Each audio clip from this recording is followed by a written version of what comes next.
Hey there, it's Dr. Margriet here, and a massive welcome to this video talking about the 10 reasons why getting out of fatigue is the best work you will ever do. So, I just really want to throw the spotlight on the fact that so many of us are stuck in fatigue. It's almost normal these days. You ask anybody, hey, how are you doing? How's your energy? If you actually ask someone, how's your energy? They would probably go, not that great. I'm sort of stumbling along, trying to hang in there, trying to keep going, trying to push through.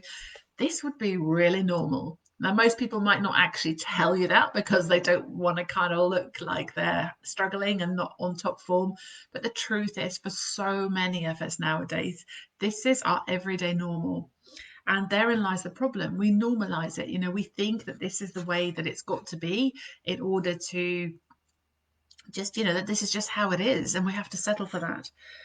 Um, we wear it like a badge of honor, and we think it's a kind of an inevitable consequence of being somebody who's, a hard worker, somebody who's parenting really consciously, who's trying to be a really good friend, or, we might tell ourselves things like it's my age or it's the menopause, and all these reasons that help us to sort of normalize the way we're actually feeling deep inside. Some of my clients, the exhaustion gets so bad that, they say things to me like, do you know that if tomorrow I just didn't wake up, that would be like fine, you know. And don't get me wrong, it's not that they want to end their lives or anything as dramatic as that, but the truth is that each day just feels like an uphill battle, and it's just so exhausting and so hard going and so tough that, if they could just sort of have a break from it, like that would be great. Yeah. And, you might be listening to this and thinking, yeah, that's how I feel too. So please know that if that is you right now, you're not alone. Okay. When I had my own fatigue, health, energy crash all those years ago now, that's exactly how I felt. I can remember, going to work and thinking, if something just came and just took me out right now, and I'm not proud of saying it, but that's just how much of a struggle it really is when you're in fatigue every day, when fatigue is your normal. And I think that, we need to have a conversation about these things and stop hiding it under the carpet, stop normalizing it, stop minimizing it, and stop making it be okay, because it's really not. Like, far from it. So, the good news is you don't have to stay stuck in fatigue. But like with anything that goes on in life, any area of life that is not really quite going our way, not quite how we would like it, there comes a point where, you have to make a decision that enough is enough. You have to make a decision that you're done with feeling this way, that you don't want this to be your normal anymore. Because it's not until you decide, actually, no more, I've had enough, that you can then start going forwards. I speak to lots and lots of people who, say to me, oh, Marguerite, you have this amazing energy recovery program and you are this amazing energy recovery coach for women, and I'd really like to work with you. But the truth is, they haven't really decided. They're just wishing, oh, wouldn't it be nice if I had a bit more energy? But there is a world of difference between going, I wish, wouldn't it be nice? Oh, yeah, I'd like to have a life where I bounce around full of energy all day long, versus actually going, enough. I have decided I've had enough. I've decided I'm not up for this anymore. I have decided that I'm going to change this and I'm going to do whatever it takes to make that happen. And I can tell you now from my personal and professional experience, I have worked with over 100 women, helped them successfully on the road out of fatigue, back into amazing all day energy. And I can tell you now that until you decide enough is enough, you can be, trying a bit of this, trying a bit of that. Oh, tell me, oh, that sounds interesting. Tell me more. But it's all just gathering information, making you feel like, oh, yeah, oh, that would be nice. But until you actually decide, I'm going to get this fixed. So, what I want to offer you today are I want you to really have a good think. And I'm going to give you some prompts with which to do this. And what I want us to have a really good think. So, part of that, getting to that point where you've really decided because that's what it takes to actually take the action to get it fixed. You're just being a little bit interested and thinking, well, it'd be nice if, just wishing, hoping, praying is not enough. You can be doing that for another 5 or 10 years. It will not fix the fatigue. What fixes the fatigue is deciding you're going to fix it, deciding you've had enough, and deciding, right, I'm ready. Show me how. Show me the way. I'll do whatever it takes. That's what I had to do. That's what the women who I work with who have successfully recovered their energy, that's what they've had to do. You have to commit to this journey of recovery. Okay. Now, there are, and I'm saying it quite strongly, and I mean it seriously, because that is what it takes. You have to be ready. You have to be, you need to have been almost in enough pain, enough suffering to think, okay, I've suffered so much now, like anything has got to be better than this. Even thinking about this, the scary prospect of talking to someone like me and saying, can you help me? And what does that look like? And what do I need to do to make that a reality? Because the energy recovery work is not for the faint-hearted. It is serious work, just like any recovery journey is. It's serious work. It's work that takes proper commitment, time, focus, and energy and dedication. You will, if you ever, you don't have to do that work with me. You can do that work with other people. Although I don't think there are that many of us fatigue recovery coaches, but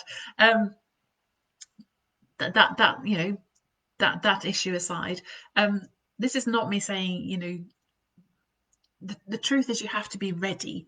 You need to have got to the point where, okay, I'm jabbering on. So the point is that I want to introduce you to some ideas that help you start to think through and get really real about what it's actually costing you to stay stuck in fatigue. Because until we start to look at the bank balance, as it were, like, oh my God, because we can easily go through every day of our lives going, well, this isn't very nice. And oh, wouldn't it be nice if I felt a bit bouncier when I get up in the morning instead of this heavy head and feeling like I'm wearing moon boots? And, wouldn't it be nice if I didn't have to have 4 coffees just so I feel vaguely awake? And wouldn't it be nice if my energy crashes in the afternoon, just didn't happen? So I'm actually productive for the whole day. Wouldn't it be nice if I felt a bit more motivated? This fatigue is really sucking my motivation and my inspiration for living my best life. Wouldn't it be nice? Well, wouldn't it? Right? But until you look at what it's actually costing you to stay in that place, for some of us, that's like the mirror we need to hold up to ourselves so you really get it. Yeah. So I'm going to walk you through, and I want you to think of this as an exercise of utter joy. I want you to really listen to this with an open heart and an open mind, and just with the question in your mind, like, is that me? Is that what's happening to me right now in my life? Is that playing out for me? Yeah, and just note it. Yeah, because this thing about getting ready to get out of fatigue, to start that journey, that work of recovery, you have to be ready. And these questions, taking a real genuine good look at your life, at how this is playing out, your health being this way, until you really do that work, it's hard to get to that point where we're ready. It's almost like, we have to almost be in enough pain or distress that the pain of that is pushing us into, look, just tell me what to do. I'll do anything to get to sort this out. And it's almost like we have to get to that point. I had a client who said to me the other day, she said, well, I don't think I've hit rock bottom yet. Do I need to hit rock bottom before I can come and work with you? And I said to her, well, do you know something? For most people, they come to me because they have hit rock bottom, because that is the point at which they finally surrender and they finally go, okay, enough. I can't keep pushing through. I can't keep just gritting my teeth and bearing it. I can't keep doing this to my kids, my family, I can't keep showing up in my job in this way. I just don't want to do it to myself anymore. Yeah. For some people, they have to hit rock bottom before they finally are ready. But I hope that this is not you. Yeah. Because why would we need to wait till we hit rock bottom before we finally have the wisdom to go, hang on a minute, this is no way to live my life. I'm paying a price for this. Yeah. So by walking you through these steps today, I'm hoping to take you by the hand and very gently, with lots of compassion and lots of care, hopefully walk you through just some ways to look at your life, some insights to see, hang on a minute, is that me? Yeah. And if it is you and you think, oh my gosh, then we'll talk about what happens after that. Okay. So what this merely involves is 10 ways of looking at the ways that fatigue keeps you stuck, where fatigue makes you pay a price, where fatigue stops you from being less than than the woman you really are, than the mother you really are, than the partner you really are. So let's dive in. So first of all, fatigue is a sneaky beast, right? It's crept in, it's built up its layers, it's got its anchors, it's got its little claws into all areas of your life, and it just takes your defenses down like one by one. And it's kind of like a cascade, if you like. So let's have a look at how we end up paying the price for that being the case. So first of all, we lose motivation. Now we all know this one. You feel a bit tired and you lose your mojo. We just don't have as much oomph or as much get up and go. And the truth is that when our physical energy slows down, so does our mental energy. They kind of go hand in hand, and we're just not as interested, as excited, as invested in things. So have a think, is that you? And if you are losing motivation, how is that playing out in your life? For real? Yeah. The second thing is it makes you irritable and short fused. Have you ever snapped at someone after a night of next to no sleep? And hopefully that's just a one-off, and then you get back to normal. But when you're stuck in fatigue, feeling that snappy and irritable and having to constantly, mind your P's and Q's, because you know that if you just blurted out what was actually how you actually wanted to speak, it wouldn't be very nice. Yeah. You're easily upset, you feel easily annoyed, you lose your patience, and you're just losing your resilience to deal with little setbacks, little challenges, times where you have to go the extra mile and you just haven't got it to give. Yeah. And just think how that's playing out at home, in your work, in your self-care, where you just feel irritable and snappy and short fused. The third one is low mood and feeling depressed. Now, this is another biggie. It's another price that we pay for being in fatigue. When we're in fatigue, our mood drops and we stop being able to feel joy. We stop being able to feel pleasure, the pleasure we would normally take from things. And we stop being able to recharge ourselves after a long day, because no matter, you come home tired, and it doesn't matter what you think about or look at, there's just no joy in it, no motivation, no, it's like you're disconnected from being able to get pleasure from those things. And so you switch off. Yeah, you disconnect yourself from the buzz and vibe of everyday life. We lose our ability to feel grateful for things and to take proper joy and pleasure from things. Yeah. Now, is that you? And what's it costing you? Maybe it's costing you the fact that you lose your evenings because you just can't be bothered. You just haven't got the motivation and the mood and the joy and the sense of pleasure that you would normally get from things or people that you might spend time with. And so you might end up in a pattern where, the evenings are spent just watching TV, but not really connecting to the people in your life, and so on. And how does that play out? Yeah. The fourth one is we lose confidence. So you can start to see the dominoes falling down now, can't you? We lose motivation, we get irritable and short fused, we get low in our mood, we can't feel the joy, can't feel the pleasure. And then over time, you start to lose confidence. Yeah. You lose the ability to register that pleasure. You start to feel like you're just not a very nice person or not very nice to be around. And you lose confidence in your ability. Yeah, and confidence in the fact that you're a nice person to be around, and you start avoiding things. Yeah, you start avoiding kind of going out with people, thinking, well, I'm probably not very nice to be around. I don't really want to be around. I don't really want to go and try this new thing. Oh, I'm just too tired. And life starts to shrink. Yeah, I really want you to get this. And over time, that means your self-worth starts to crumble, and that makes you feel even less motivated. So the fifth one is that with all of that going on, when you're tired, you start to eat rubbish. Yeah.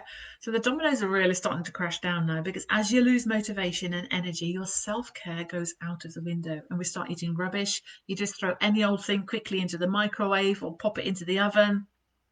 The carb cravings in fatigue that have come with fatigue often take over. For some people, the food cravings are carbs or sugar. For some people, it's more like salty cheese, things like cheese. Cheese is my one. But you get caught in a trap of, you're exhausted and depleted at the end of the day. You haven't got the motivation. You're not taking pleasure from your food, and you just eat any old thing, anything that's to hand that will do. And then you start falling into that trap of eating rubbish. And then what happens to your energy? It gets even worse. It's like a vicious circle, right? And you start beating yourself up for being, I'm such a bad person. I should be eating healthily and I should be looking after myself better. And I'm just not, and you can see how it kind of perpetuates. Yeah. And especially if you're somebody who's trying to maybe, look after your weight, because quite often when we get into fatigue, we'll often start to carry extra pounds, especially around our waistline. It's part and parcel of the whole thing, the whole picture. So we then beat ourselves up. I should be losing weight and I'm eating rubbish and oh my God, and you can see again that self-worth, that confidence, that sense of who you are and how you're showing up is just gradually going, yeah. The next thing that happens is it starts to impact your sleep, and your sleep often becomes either restless or you struggle to get off to sleep, or you're waking up lots of times in the night, and all of that starts to play out, so that then of course your sleep goes out. So fatigue and then the rubbishy eating and then the sleep, it all goes hand in hand. Yeah. And it's not that it has to happen necessarily in that order, but it's really common. I speak to loads of women every single week. They tell me the same thing. I'm so exhausted. I feel so depressed. I feel like I'm just worth nothing. I just don't feel like I'm even visible to people. No one understands how tired I am. My sleep is rubbish. I've got brain fog like you wouldn't believe. And I just feel like I'm hanging on by my fingernails. Yeah, that's what's underneath the facade. And if this is you right now, don't stress. You're not alone. Okay. But I just want you to get that this is what it's doing to you. Yeah. So, and the sleep, I get so many women say, I feel like I wake up and I feel like I haven't even been to bed. I just feel just as exhausted when I wake up in the morning as when I went to bed last night. And so the less sleep you get, the more tired you feel, and so on it goes. Yeah. And then the seventh thing is we stop exercising. Yeah. Because that lack of motivation, can't feel the joy, the rubbish sleep. And guess what? Exercising is just about the last thing you feel like doing. Yeah. Going for a morning run, going to a gym, going to a yoga class, going to an evening class, like these things, you just think, I'm lucky if I can actually have the energy to cook a proper meal in the evening, let alone go out to an exercise class. Yeah. So you can see that all these things that could be, restoring you and could be nurturing you actually end up biting the dust. And you end up sitting on the couch or lying in bed. And guess what? There's another vicious circle. Yeah. So number 8, what happens then is life becomes about surviving instead of thriving. Yeah. With all of that lot going on, yeah, it's easy to see how your day is. It really just it becomes all about, let me just get through the day. Let me just, oh my God, and for some of you, it's like you start the day and you think, oh, I have no idea how I'm even going to get to lunchtime. Let me just do it an hour at a time. Yeah. Just an hour. Oh gosh, okay, I've got through that. Okay, oh, now it's lunchtime. Okay, oh gosh, here comes the energy crash. Okay, got it. So we're in survival mode. We're just trying to get through. And if you ever stopped yourself at that moment and think, how did I get to this place? How did I get to the point where my day is just about surviving? And then you're thinking ahead about what you've got to do when you come home from work, or if you're working at home, what happens when kids come home or your partner comes home, or you're trying to have a life outside of your work, and you think, how am I going to do any of that? Yeah, you're in survival mode at that point. Yeah. The next thing, number 9, is it impacts how you start to show up in other areas of your life. Up to this point, you may have been the only one really suffering, although I suspect that's not the case. But then it starts to impact everyone and everything else that you do, whose lives you touch. It's how you talk to your children. Your children will pick up on the fact that actually mum is really quite exhausted and she's just not got the bandwidth to really hear your story about, Johnny in the playground or the thing that happened at school. She hasn't really, and she's not, she you can see she would like to play that game with you after dinner, but you just haven't got the energy. She hasn't got the energy. And kids pick up on this stuff. They're not daft. Yeah. When they're teenagers, they think, oh, I'll speak to my friends instead. And they might have all sorts of big stuff going on. They might be getting bullied at school. They might be struggling with anxiety and never feel like they can actually express it because mom is just so exhausted. Yeah. I'm not saying that makes you wrong. I'm just saying acknowledge that this is what is happening. Feel free to bury your head in the sand on this one, but it doesn't serve you and it doesn't serve your family. It doesn't serve your kids. That's your kids. What about your partner? What about your friendships? What about your family? What about your job? For some of us, we have jobs where, there are opportunities to perhaps just, find ways to just coast along. For most of us, we have jobs where it's all in or all out. Yeah, you're either all in or, it's either all or nothing.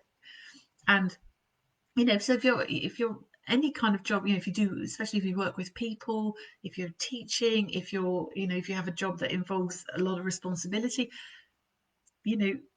how are you actually doing the problem solving? How are you actually being productive? How are you actually staying motivated to see the possibilities and really create amazing work? Because isn't that really what you're about? Isn't that really who you are? And when you're in fatigue, all of that shrinks down. You have to shrink your boundaries back because you're starting to lock down into survival. Yeah. If you're the main breadwinner, then this is a really big one because potentially, if you don't take care of the fatigue, what's riding on that is that, if you're the main breadwinner, well, you've got to pay to keep the lights on, right? You've got to pay to keep a roof over your head. And not to mention, haven't you worked really hard to get to this point? So actually, just are you going to seriously allow fatigue to take all of that away from you? Please don't. So and if you're self-employed or if you're a creative person, like this is even more of an issue because if you're self-employed, there is no one else who will carry on unless you're the one who's driving the thing.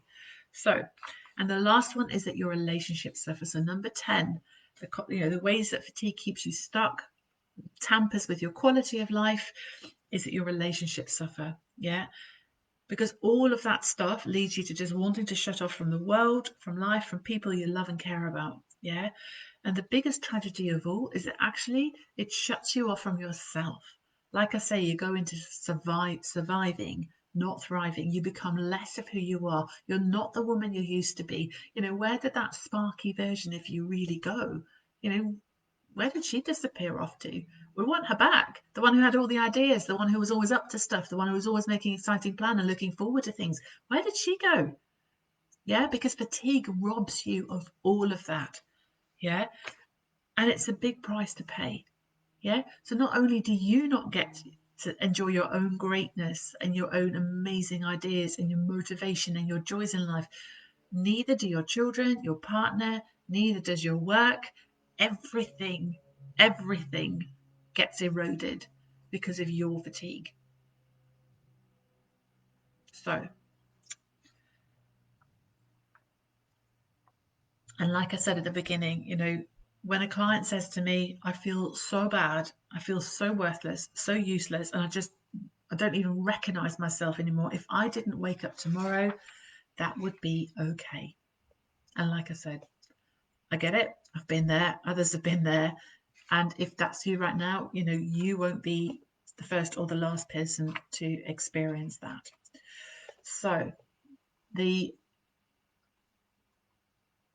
now I know this has been, a session of truth, a session of utter honesty, a session of let's hold up the mirror and look and see what is really there. And it's painful. Some of you maybe have watching this and be sitting there in tears right now because this might be the first time that you're actually taking a look at, oh my goodness. And we haven't even talked about what staying in fatigue is going to do to your health because down the road of severe fatigue, adrenal fatigue, burnout, exhaustion, lies all sorts of stuff. Diabetes, high blood pressure, much bigger risk of heart attacks, bigger risks of cancer, bigger risks of Alzheimer's, all that stuff down the line, But right now, it's just eroding you of your greatness, of your joy, of who you get to be. And you are depriving everybody else in your life of your fabulousness as well. Yeah. And you might want to take the hits and think, well, it's okay if I just don't enjoy myself so much, if I don't enjoy my life so much, that's okay. But are you really prepared to deny other people your fabulousness? Really? So the truth is this: struggling with fatigue is no joke. It has real costs, it has real consequences to you, your health, your well being, who you get to be in life, and to everyone whose lives you touch. So, this is why the title of this session is that the 10 reasons why getting out of fatigue is the best work you will ever do. Because having you back, the real you, the you that is vibrant, that has ideas, that is motivated, that's inspired, that's full of love and care and passion, that version of you, we want her back. Okay? And that's what I want you to really think about. And like I said at the beginning, if now that you've had a really good hard think about some of the ways in which this fatigue is actually affecting you, the price you are actually paying, if you're ready to say, okay, enough now. Like I said, you can wait till you hit rock bottom, or you can do something about it now.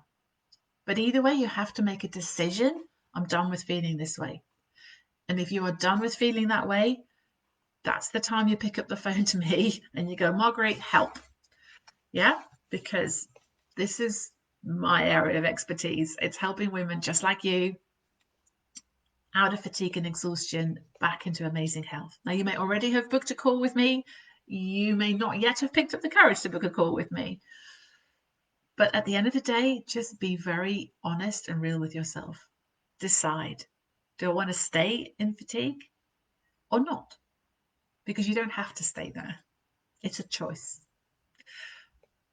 So on that note, I'm going to leave you with a quote, which is this: the best project you will ever work on is you. Okay? So if you're ready to start that project, you know where I am, you know where to find me. Send me a message, whatever, get in touch with me, and let's get this show on the road. Let's get your magnificence back so that you can shine your light in the world, because that is really what living your life is all about, right? So, lots and lots of love from me, and I look forward to speaking to you really soon. Take care. Bye.